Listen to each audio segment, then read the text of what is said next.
Lepo pozdravljeni, Krunoslav Šimrak, direktor razvojno-komercialnega sektorja v podjetju TPV Automotive. Hvala lepa, da ste se odzvali našemu vabilu na podcast Poslovni nasveti, kjer seveda z veseljem predstavljamo dobre prakse podjetij naših članov. In v vašem podjetju imate gotovo veliko za povedati. Ste, bom rekel, med večjimi podjetji, 1200 zaposlenimi, 1300 že, no. Samo v Sloveniji prisotni na 5 lokacijah, plus imate še v Srbiji, tako je. Pa bi morda začela z enim takim zelo splošnim vprašanjem, ne. Vi ste, kot temu rečemo danes, pametna tovarna. Zdaj, če bi morali enemu otroku, osnovnošolcu razložiti, kaj je to pametna tovarna, kako bi mu? Prvo mogoče lep pozdrav tudi z moje strani. Hvala lepo za povabilo. Upam, da v bistvu moje izkušnje, nasvet in naš razgovor bo tudi pomagal manjšim podjetjem, določenim podjetjem, ki iščejo določene izzive tudi na področju današnje tematike, robotizacije, avtomatike in pametne tovarne. Če gremo pa na vprašanje, kaj je pametna tovarna. Pametna tovarna, ja, ta izraz, pa besedna zveza, mogoče se je v preteklosti, po zadnjih par let, tudi mogoče preveč koristila, ne. Gre pa na koncu čisto preprosto za neko povezavo tehnologij, ki se nahajajo v proizvodnih procesih ter ljudi. Gre za povezavo tehnologije in ljudi, kjer lahko dobimo maksimalne informacije, maksimalno podatkov s strani tehnologije in s pomočjo teh podatkov, ki jih obdelamo, v bistvu lahko zelo kvalitetno postavljamo izboljšave znotraj procesa, nadzorujemo same procese in na koncu v bistvu delamo visokotehnološke izdelke. Morda bi bilo zanimivo slišati, kako ste se vi v vaši tovarni tega lotili. Je šlo to za neko premišljeno, strateško odločitev? Je bila to nuja morda, zato da ste lahko konkurenčni? Vemo, da pač prodajate na globalnem trgu. Ali bi to morda slučaj, verjetno ne, ampak kako ste se pri vas tega lotili? Zdaj, vezano, pametna tovarna je nekako rezultat celotnih aktivnosti v zgodovini podjetja TPV Automotive. Mi smo že, v bistvu lahko se pohvalimo, da smo tudi eni od pionirjev robotike v industriji v Sloveniji. Leta 1991 je bil implementiran prvi industrijski robot v tem delu Slovenije. Spravi, da smo že postavili zametke filozofije delovanja samega podjetja, se pravi, da podjetje se bo usmerilo na področje robotizacije, avtomatizacije procesov, sestave. Je pa po letu 2000 v bistvu smo sistematsko pričeli z transformacijo podjetja na področju digitalizacije. Se pravi, pametne tovarne ali pa danes že umetna inteligenca so posledice neke transformacije podjetja, predvsem na področju digitalizacije, kjer se celotno podjetje transformira skozi interne procese po vseh službah, direkcijah, tudi industrijskih procesov. Naprimer, čisto preprosto povedano, prvi fokus je lahko za podjetje brezpapirnato delovanje. Se pravi, vse te informacije postaviti v neko digitalno okolje z namenom hitrejšega, lažjega prenašanja informacij, obdelave teh informacij in zbira teh informacij na enem mestu, katere so lahko uporabne v obliki KPI-jev, opozoril, nadzora procesnega delovanja.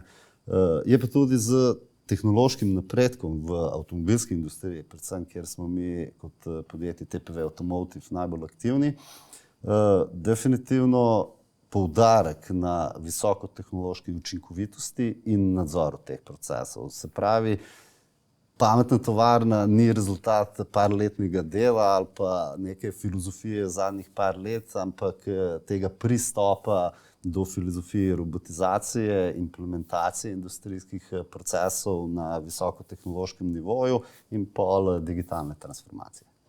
Torej, vi ste se lotili tega strateško in premišljeno. Zanimivo mi je bilo tudi, ko ste razlagali zdaj, kako v bistvu ta proces zajame vse segmente, bomo rekli, vsa področja, vse službe znotraj neke firme, znotraj nekega podjetja. Vemo, da včasih se zgodi, ko se nepremišljeno lotimo, recimo digitalizacije, da namesto da bi si olajšali pa zmanjšali delo, si ga morda celo podvojimo. Pa morda samo zaradi lažje predstave, no, ravno to, ko ste omenili, ta celovit pristop, ne, ker tukaj gre tudi za neko spremembo mindseta med zaposlenimi. Je bil to izziv? To je v bistvu prvi korak. Ne. Prvi korak je v bistvu najtežja stvar v vsakem podjetju ali tudi v življenju je sprememba. Prilagajanje na spremembo, sprejemanje samih sprememb.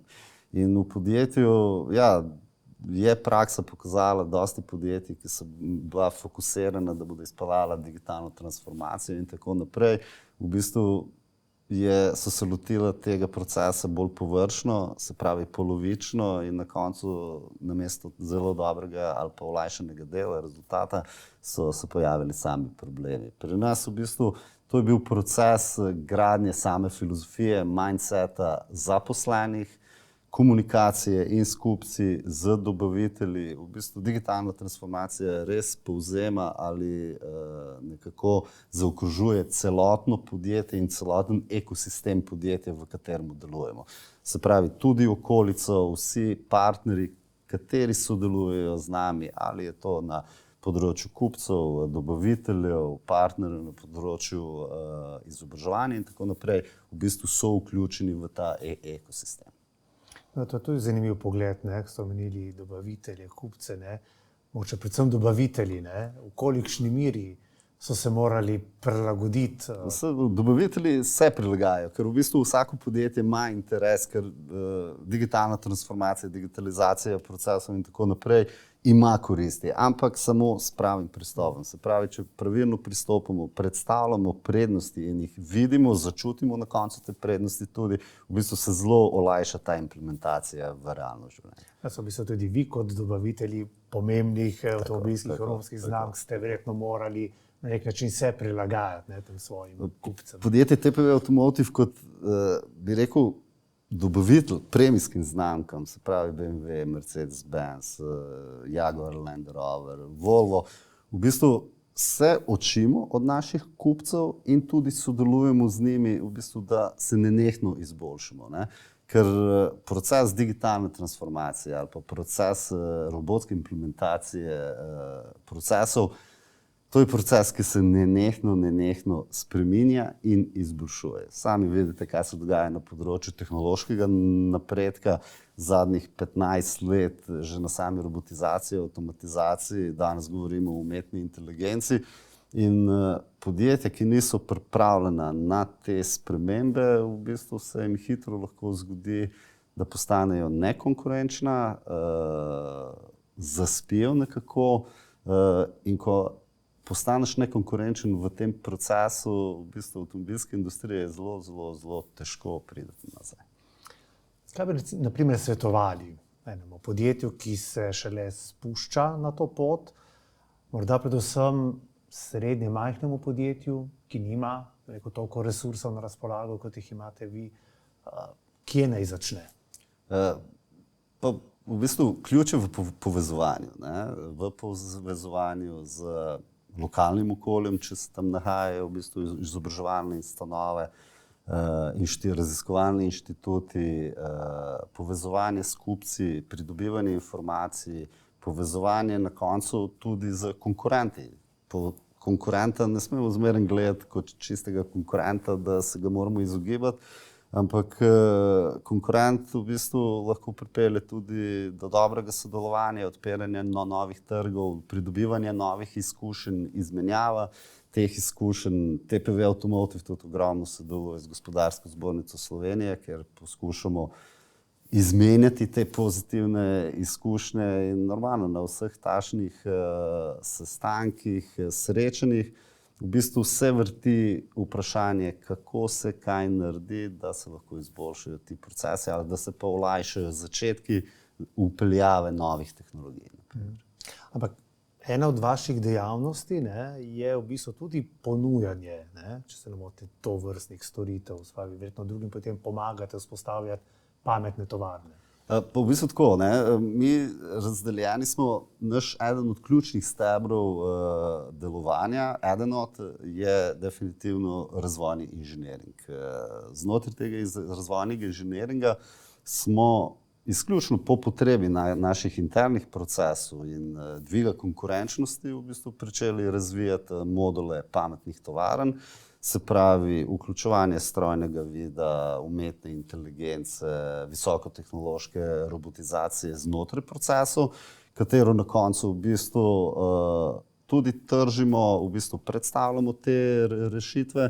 Po drugi strani govorimo pa o lastnem razvoju samih rešitev na izdelkih, ki jih pa tudi odprto tržimo na trgu. Se pravi, naša ena od ključnih prednosti je to, da lahko znotraj hiše ali oziroma vsi ti procesi razvoja se nahajajo in-house.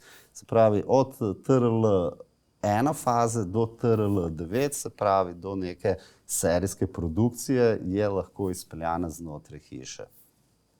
Dostikrat jaz rečem, lahko začnemo z idejno skico na listu papirja in to idejno skico znotraj virtualnega inženiringa, validacij v našem prototipnem laboratoriju pripeljemo do realnega prototipa in na koncu do serijske proizvodnje.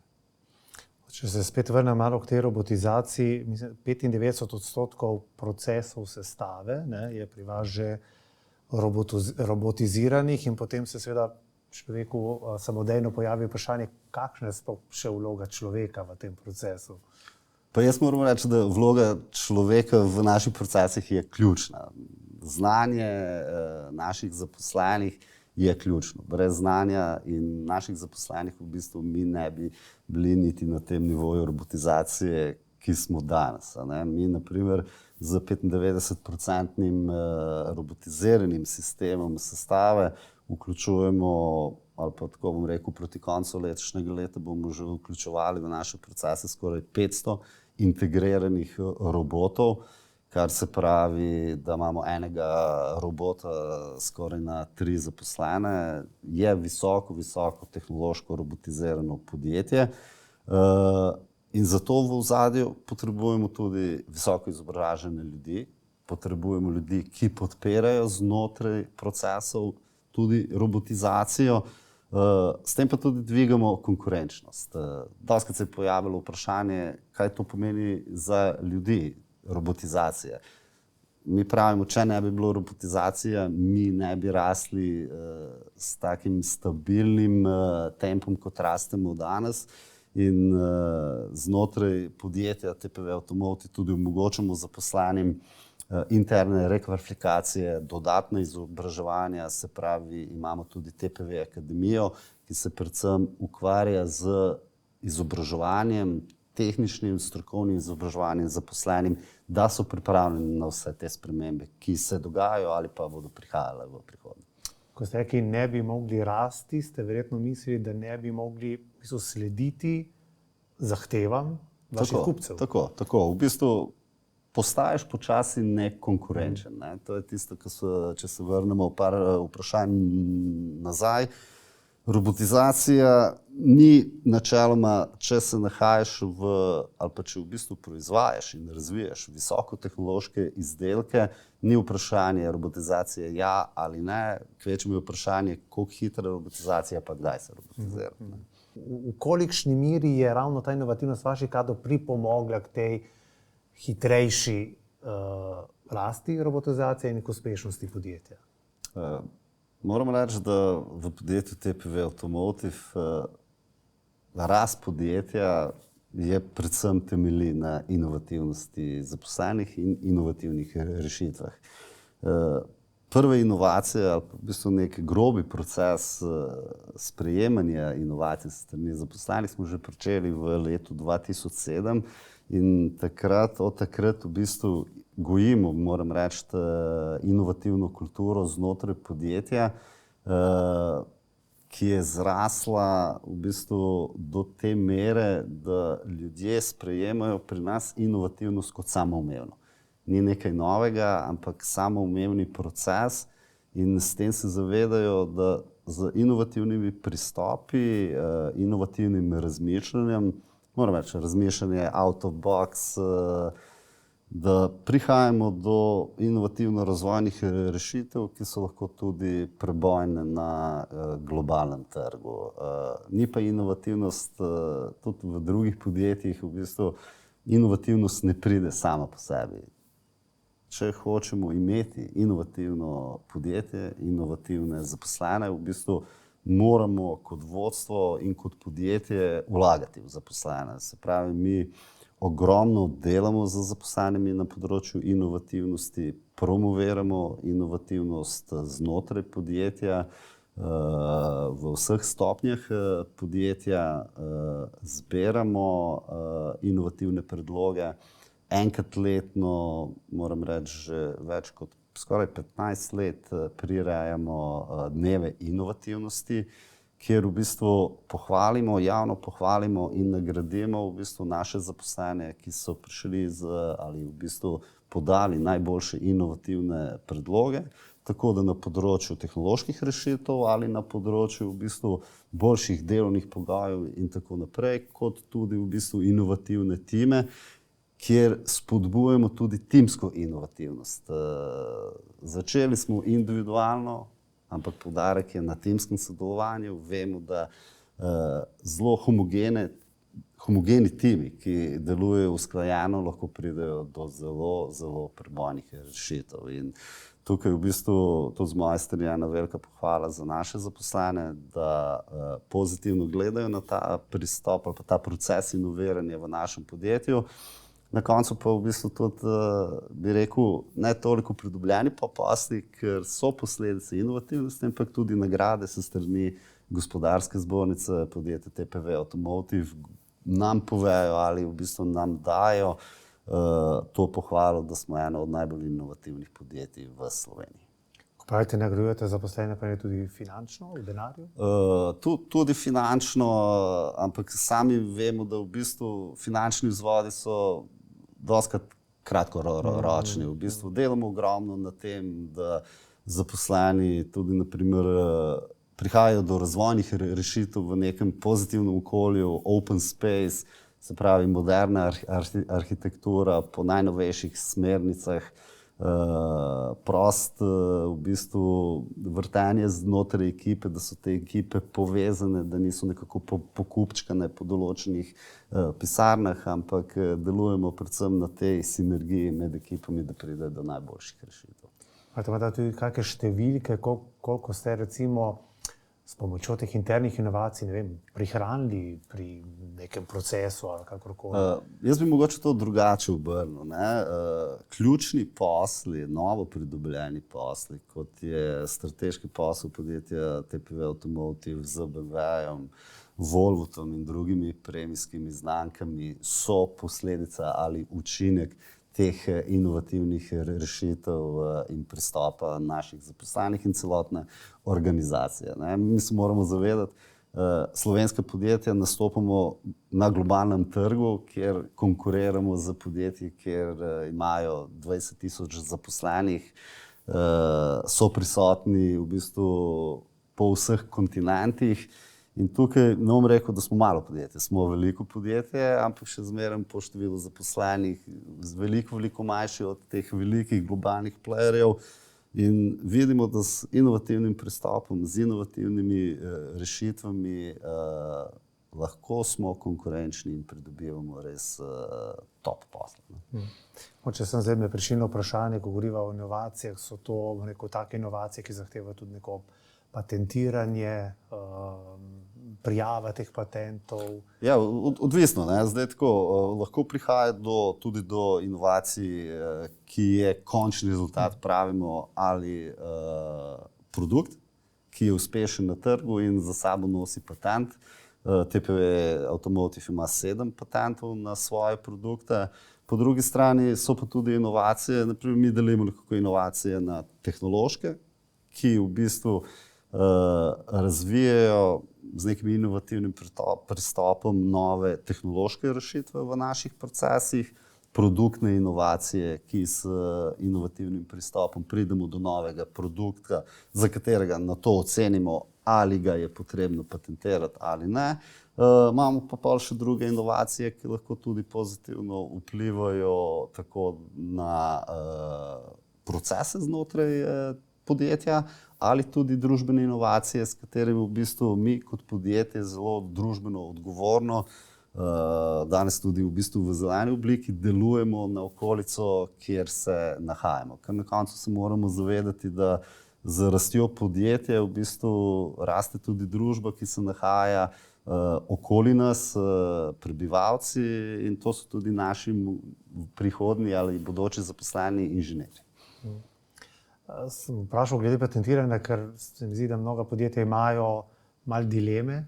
Po eni strani, ok, se zaščitiš s prijavo patenta, po drugi strani pa razgrneš vsem. Tako da vedno je zelo občutljivo tehtanje, kdaj ja, kdaj ne. Tako, tlele v bistvu je dosti pomislekov, ja ali ne, s tem se srečujejo vsa podjetja. Na koncu se naredi strokovna analiza v bistvu samega produkta, dodane vrednosti samega patenta in na podlagi tega se v bistvu mi kot podjetje odločimo. Pametna tovarna verjetno danes ne more funkcionirati brez umetne inteligence. Kako je to pri vas? Tako, pametna tovarna, umetna inteligenca je tisti novi pripomoček pametni tovarni. Pametne tovarne so bile že aktivne v bistvu od leta 2015, govorimo o pametnih tovarnah, ampak ja, umetna inteligenca v tej obliki, kot jo zdaj poznamo od lanskega leta, v bistvu je en dodatni pripomoček podjetjem, ki ga morajo znati izkoristiti v pravi obliki ali pa v bistvu integrirati ga v proizvodne procese, da dobijo prave rezultate. Kje morda čisto plastično pri vas uporabljate že umetno inteligenco? Mogoče tako grobo, to so ključna 3 področja, definitivno robotizirani industrijski procesi, virtualni razvoj tehnoloških procesov, ki čedalje bolj temelji na umetni inteligenci in obdelavi teh podatkov, na koncu pa nadzor, obdelava vseh podatkov, ki nam prihajajo iz proizvodnih procesov med samim delovanjem. Se pravi, omogočajo hitre odzive, nadzor nad procesi in nenehne izboljšave.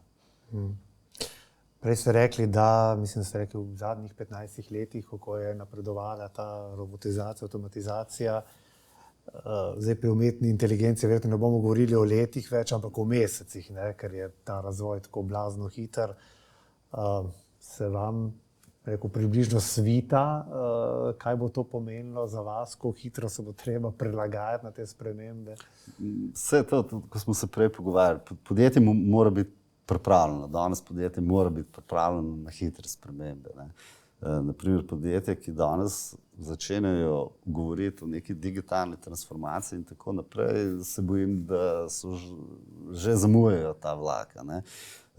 Ker tehnološki napredki res so zelo hitri. Z umetno inteligenco pa zdaj vidimo, da se to pa mogoče res vrti za svetlobno hitrostjo. In podjetje mora biti pripravljeno, mora biti odprto, da sprejema novosti, da pogleda v bistvu na to kot nek pripomoček, neko orodje, ki nam lahko olajša določene stvari, dviga konkurenčnost, ne pa kot neko stvar ali pa kot področje, katerega se majčkeno bojimo, pa ne bi radi ugriznili v to jabolko. Ampak to področje zahteva tudi kadre, ki jih v Sloveniji, vemo, primanjkuje. Imate vi težave s tem? In kako jih rešujete? V bistvu mi imamo, ne bom rekel težave, ampak mi imamo iste izzive, kot verjetno vsa podjetja iz avtomobilske industrije in drugih, v bistvu, ki smo v Sloveniji in smo vezani na v bistvu visoko izobražen kader znotraj podjetja. Ja, imamo pa svoje pristope v bistvu. V začetku sem že povedal, da nekako prihodnost je definitivno v sodelovanju, v povezovanju. Se pravi, ogromno delujemo na tem področju tudi z fakultetami, moram reči, naprimer s hramom inženirstva, strojno fakulteto, elektrofakulteto, fakulteto za informatiko. V bistvu že tukaj v bistvu prek tega sodelovanja se povezujemo z novo zaposlenimi, bodočimi novo zaposlenimi študente, integriramo že v naše procese, da spoznavajo v bistvu, ker to je tista srčika tega, da študentu, bodočemu inženirju, strokovnjaku predstaviš že svoje delo v študentskih letih. Ne? Mu predstaviš, kaj ga čaka, kakšni so izzivi, za koga v prihodnje lahko tudi razvija izdelke za vrhunske premijske proizvajalce vozil. In to so tisti triggerji, kateri pripeljejo do tega, do samega zanimanja. Ker danes mladi iščejo izzive, iščejo predvsem izzive, kako v bistvu svoje znanje, ki so ga pridobivali v teh letih, od osnovne šole, srednje šole, pa na to fakultete, v bistvu kvalitetno upeljejo v življenje in pa na koncu, da tudi vidijo, so zelo ponosni, ko vidijo svoje izdelke. A se vam obrestuje to sodelovanje s fakultetom, v smislu se potem študenti odločajo, da pridejo k vam? In če se ne, kaj je morda, če seveda jih o tem vprašate in to raziskujete, kaj je tisto, kar jih potem odvrne ali pa jih, ne vem, da se odločijo za neko drugo pot, morda tujino? Zdaj tako, večino študentov definitivno ima, ali pa mi kot podjetje imamo zelo dobre izkušnje s tem, ampak prednost je v tem, da študente vključujemo že od začetka v podjetje. Se pravi, mi smo eno od tistih podjetij, ki v bistvu študent, ko diplomira, magistrira, doktorira, na koncu v bistvu stopi prvič v podjetje in se takrat seznani z nekimi internimi procesi. Hodijo na prakso k vam. Se pravi, ja, pri nas so študenti nenehno vključeni, ali to poletno delo, ali so to prakse, ali so to ogledi, štipendije, izzivi, sodelovanje tudi v bistvu vsako leto na dnevu inovativnosti podeljujemo nagrado Martina Severja, s čim v bistvu nagradimo najboljše diplomsko oziroma magistrsko delo v tem letu, ki je bil plod znanja naših študentov ter izzivov, ki so prišli iz našega podjetja. Se pravi, da naši študenti, novo zaposleni, pridejo pripravljeni, poznajo podjetje, poznajo zaposlene, poznajo okolje in ta pol integracija na delovno mesto je zelo preprosta, brez slabih izkušenj. Še enega področja bi se dotaknil, ki je seveda povezano z umetno inteligenco, in to je v bistvu kibernetska varnost, ki je tudi postaja vse bolj izziv danes. Glede na to, kot ste razložili, v kolikšni meri ste avtomatizirani, robotizirani in tako naprej, koliko vlagate v kibernetsko varnost, v kolikšni meri se zavedate tega problema? V bistvu probleme kibernetske varnosti se zavedamo predvsem s tem, če implementiraš procese, visokotehnološke procese, umetno inteligenco, vse nekako temelji na obdelavi podatkov.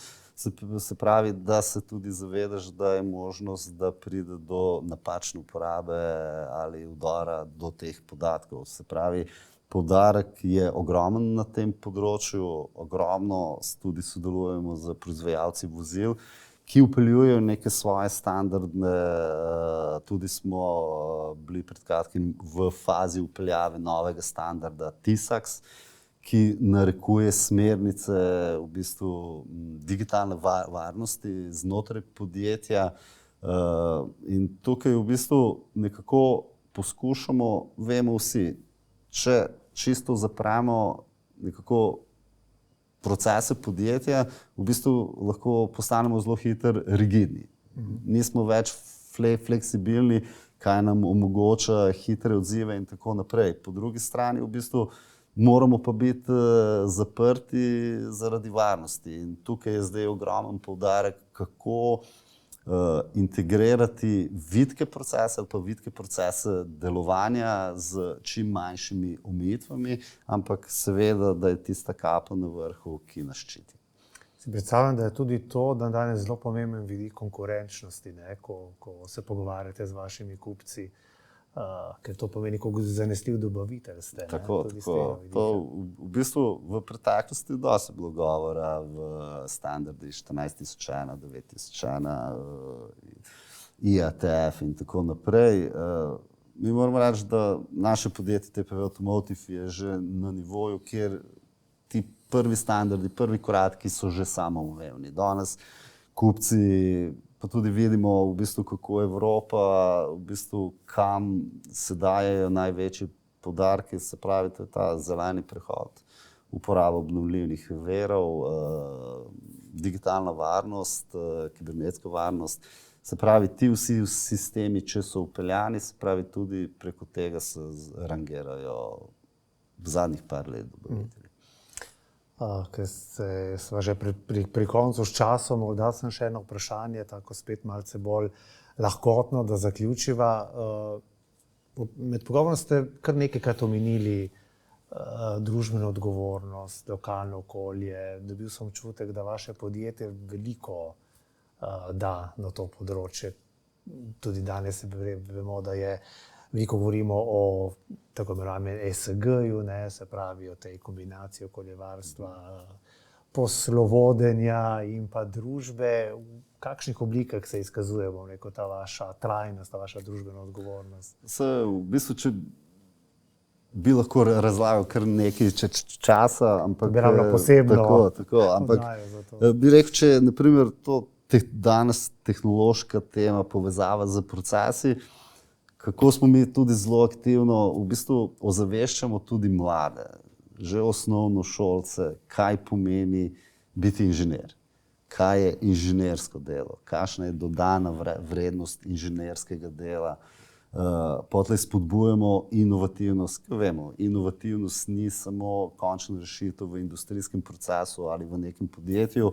Inovativni so vsi vzvodi, rešitve, ki ti na koncu lahko olajšajo tudi življenje ali sobivanje v nekem okolju. Se pravi, tukaj smo zelo aktivni, da predvsem delamo na teh dveh področjih razvoja, zavedanja inženirske stroke, poudarka pri mladih te dodane vrednosti, kaj v prihodnosti prinaša inženirska stroka, ter po drugi strani same inovativnosti.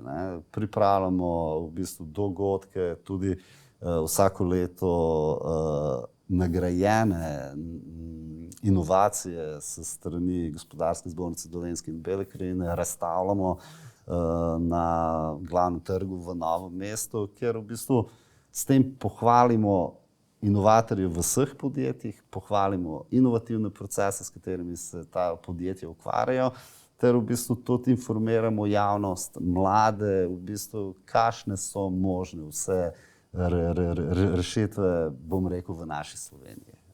Očitno se vam ti vložki obrestujejo. Tako da hvala lepa, gospod Šimer, da ste se odzvali našemu vabilu. Želim vam veliko poslovnih uspehov in morda se še kdaj srečamo v naših podcastih Poslovni nasveti. Hvala lepa.